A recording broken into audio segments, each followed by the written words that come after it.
Aadanii fi Hassan Aadan Faaraah yakka olii hojjetan jechuudha biyyaa fi Oromoo irrattis. Garuu Taayyee Dandaa jecha seentensii tokkooni hiitan jechuudha. Arra uteelli Dirree Dhawaatti walgaysan gaggaysa silaa uteela Oromoo ta'e less than 24 hours keessa cufamaa jechuudha. Zaadi damii furii gaditti cufama. Maaliif ka Oromooti haa? Harki abbaan ifin dhawe naman dandamuu jedhanii miti. Horii abbaan dikeen darbe ambiti dhagaan darbiti jedhan. OPDO'n ka Oromoo tuffachiise isaan waan ta'eefi weerartoonni Oromoo irra geeraraa jiranii jechuudha. Warri Amaaraa maaliif akkasii hafarsuu barbaachise waa'ee Dirree Dhawaa keessaafuu warrootan homeless politician warri ka dur isaatirra ture kun maaliif akkasii hafarsuu barbaadan? Maaliif akkasii Oromoo irratti xiyyeeffatan? Maaliif akkasii lafa Soomaalii waan ni jedhanii dubbatan? Dhuga Soomaaliif yaadaniiti, dhuga Soomaalii jaalataniiti. Lakki sagantaa lafa kaayamteetu jira isaanii wajjin jechuudha. Soomaaliif warra Amaaraati wajjin sagantaa lafa kaayamte maali? Gaafa lolli kaabaa jalqabame baha Oromiyaa waliin weeraranii Hawaashii gad Soomaalii achi oliin lafa Amaaraati jechuudha. Mustafa is playing double card. Mustafa warra Amaaraati wajjinis waan godhu jirutu jira jechuudha. Karaa eenyutiin? Karaa Faisal Roobleetiin. Amaara wajjin waan godhu jirutu jira. Mustafa weerartoota warra kaabaan amma OPDO haaree uummatee lola bane kana wajjinis waan godhu jirutu jira jechuudha.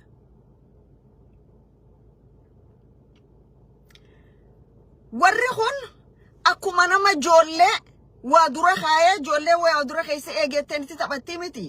Gaafa isaan paarlamaa fi mootummaa keessa neexan baddanisin.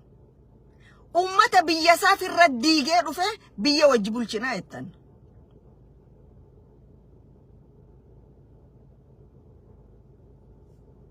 Okay.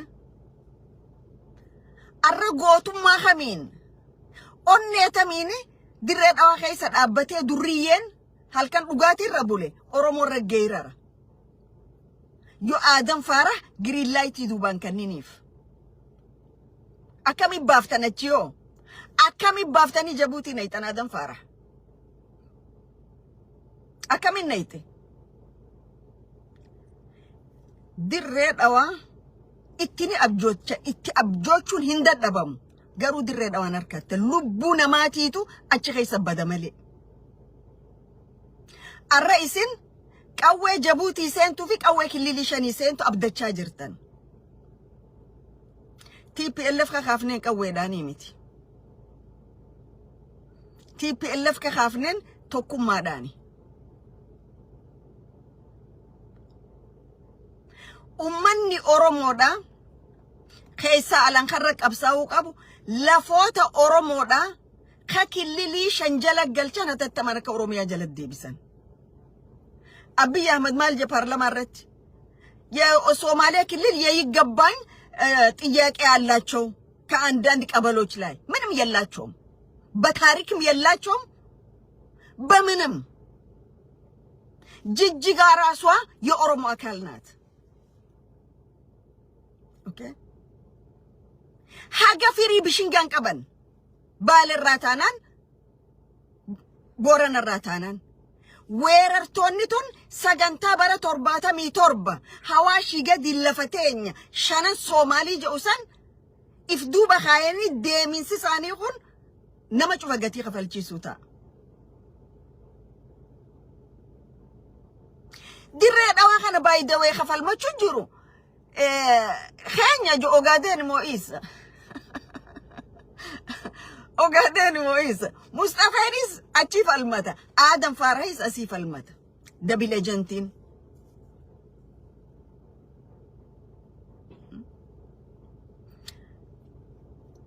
namni bakka takka dhaqee qubateef biyya isaa hin ta'u, bakka takka dhaqee jiraateef biyya isaa hin ta'u. magaalaan an keessa jiru tana keessatti over half maatawaqaa dirreedhaa qabanii jechuudha. Anytime you have referendum jaan deqaniiti vote godhan jechuudha. Hedduudha isaa majority dha. Wow! Dirreedhaa biyya isaa majority keessatti tahan. Are you kidding?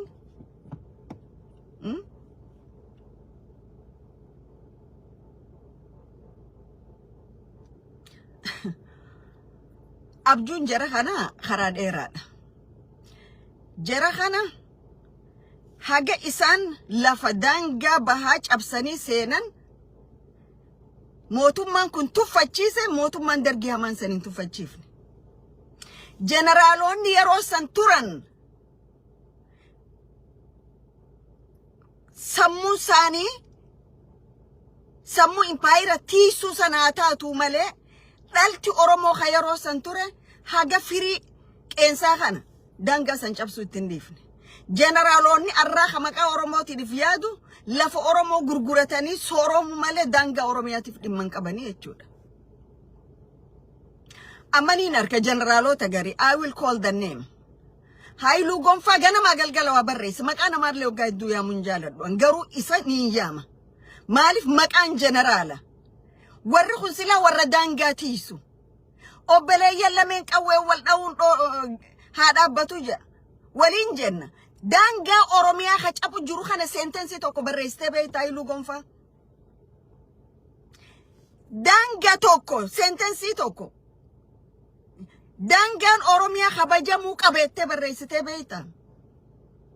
Atiif Oromiyaan Finfinnee fi Shaggar Sitii qofaa jechuudha.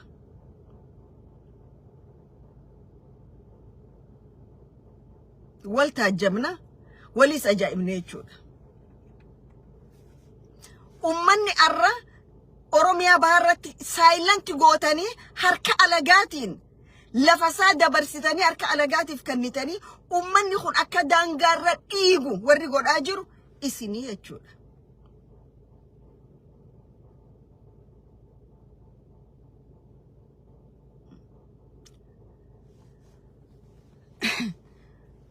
Dirree dhawaa Haayile Sillaasee nu kannee jan Haayile Sillaaseetu nu mallatteessee isaan na gurguraa jeetii jan. Gurguraan ulee itti namaan dhawan taatemma. Ulee itti namaan dhawan isii if dura buusaniiti lafa Oromoo kileem godhuudhaaf.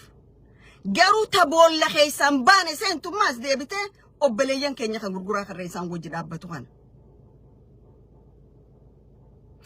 Jabuutitti bar soorraa ja'anii waan isaan godhaa turan beeyna. Gaafa ijoolleen garii nuti Soomaaliyattu soorraa ja'anii nuun adda baasanii ilaalanii hin beekan. Arra lafa Oromoo barbaadachuu fi walaalee hin gurgura ja'anii walaalamatti hidinaan. Iskuma naddawwidanaan. In yeroo la'agaat ku gadateen inay jirto ay dhici kartaa. Laakiin gurgura hadiid la dul maro oo dhur Oromoo lagu weerara ma aha. Dildila isin kaayyatanii irraan dabartanii lafa Oromootiin qabattanii miti. Okay. Kanaaf ijoolleen teenya tahee gare waliin qabnu ta bishaan tokko horii obaafannu ta dheeda tokko waliin dheechifannu ta qubsuma tokkorra waliin jiraannu ta du'aa jiruu waliin qabnu diinaaf gumaatan bahina. Diinaaf gumaatan bahina. Isin qabatanii tarraqa Oromoo xiqqeessaa jiran. Kaleessa gaafa baqattanii biyya isaanii dheeytan kubbaayyaa bishaanii isinin obaafne. Numaatu Jabuuti qorqorroo sanii fi kaartoona sanirra waliin ciisaa ture jechuudha.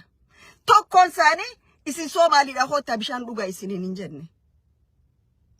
Arra eeysaan dhufe. Maaltu samiirraa gabbu erra?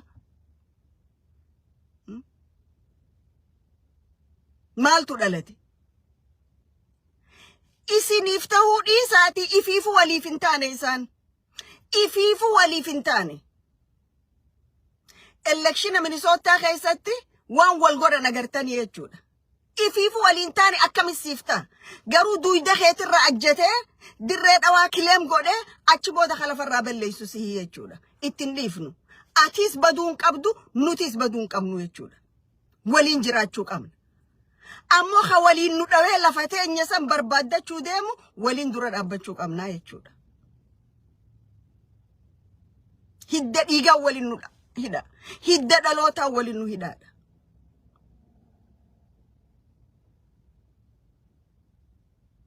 warroottan gadhiifamoon gariini jiran social media kanarra ka Oromoo ganamaa galgala arrabsu maqaa gurguraa qabate maqaa gurguraatiin Oromoon arrabsina. Gurguraan gootan Oromoo keessa the topest dirree qabsoottis taanaan seenaa Oromoo keessattis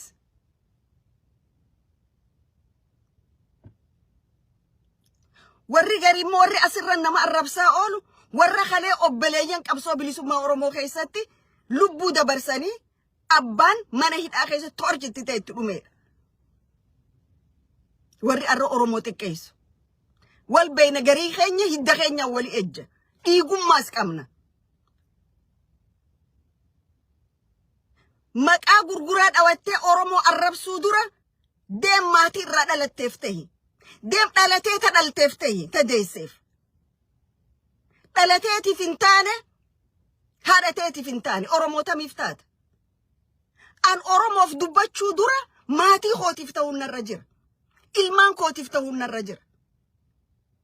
Warra na dhale waalida kiyyaaf ta'uun narra jira.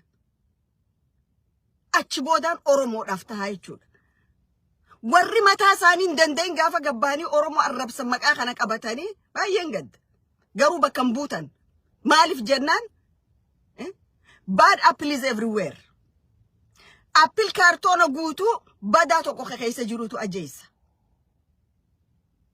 Warra akka kanaati jechuudha. Warra haati dirree baqaatti xaasaa bishaanii tokko naa bititti irraa dadhabdeetu maqaa ummata gootaa kana qabate ol beega namaa galgala Oromoo arrabsaa oolaa jechuudha. Sila wal beekuu baannee nan ajaa'ibsiisu waan hin beekuuf hin dubbadhaa jechuudha.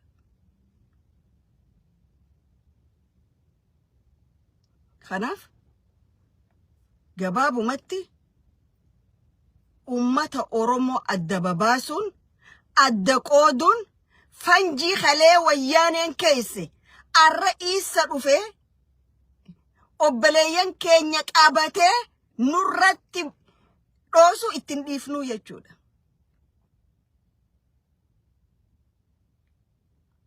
Barzoonii baha Oromiyaatti waraanni bilisummaa Oromoo walakkaa ol gootan gurguraa turanii bar maqaa tarreessinaa. Ka ummata kanaaf lubbuu kan hangan qabuu bar. Artistoonni burqaan dirree dhawaa kalee burqisiise. Walakkaa ol isaanii bar.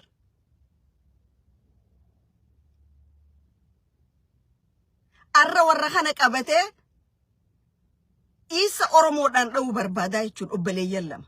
Maaliif? Lafee arbaatiin cabsanii jedhan. Ifii gatii nu cabsuun dandeenyeef qaama keenya fudhatanii nurra duulchisaa jiranii jechuudha. Kunis yeroo gabaabaa boodanuma dhaabbata. Maaliif? Akkatti wal qabnuu jira, akkatti wal dubbifnuutu jira jechuudha.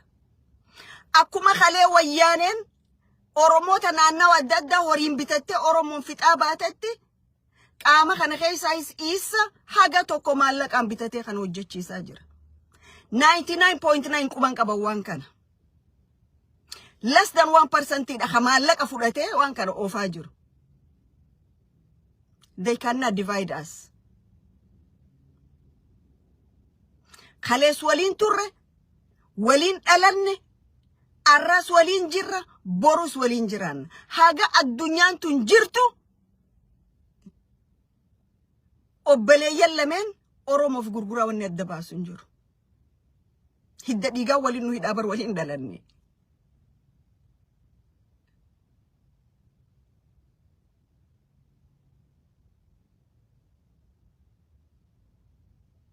Okay. Kanaaf waan cufaafuu Oromoon if dhaggeeffadha. Waan cufaafuu Oromoon laalaa maaltu tahee ja'a laala.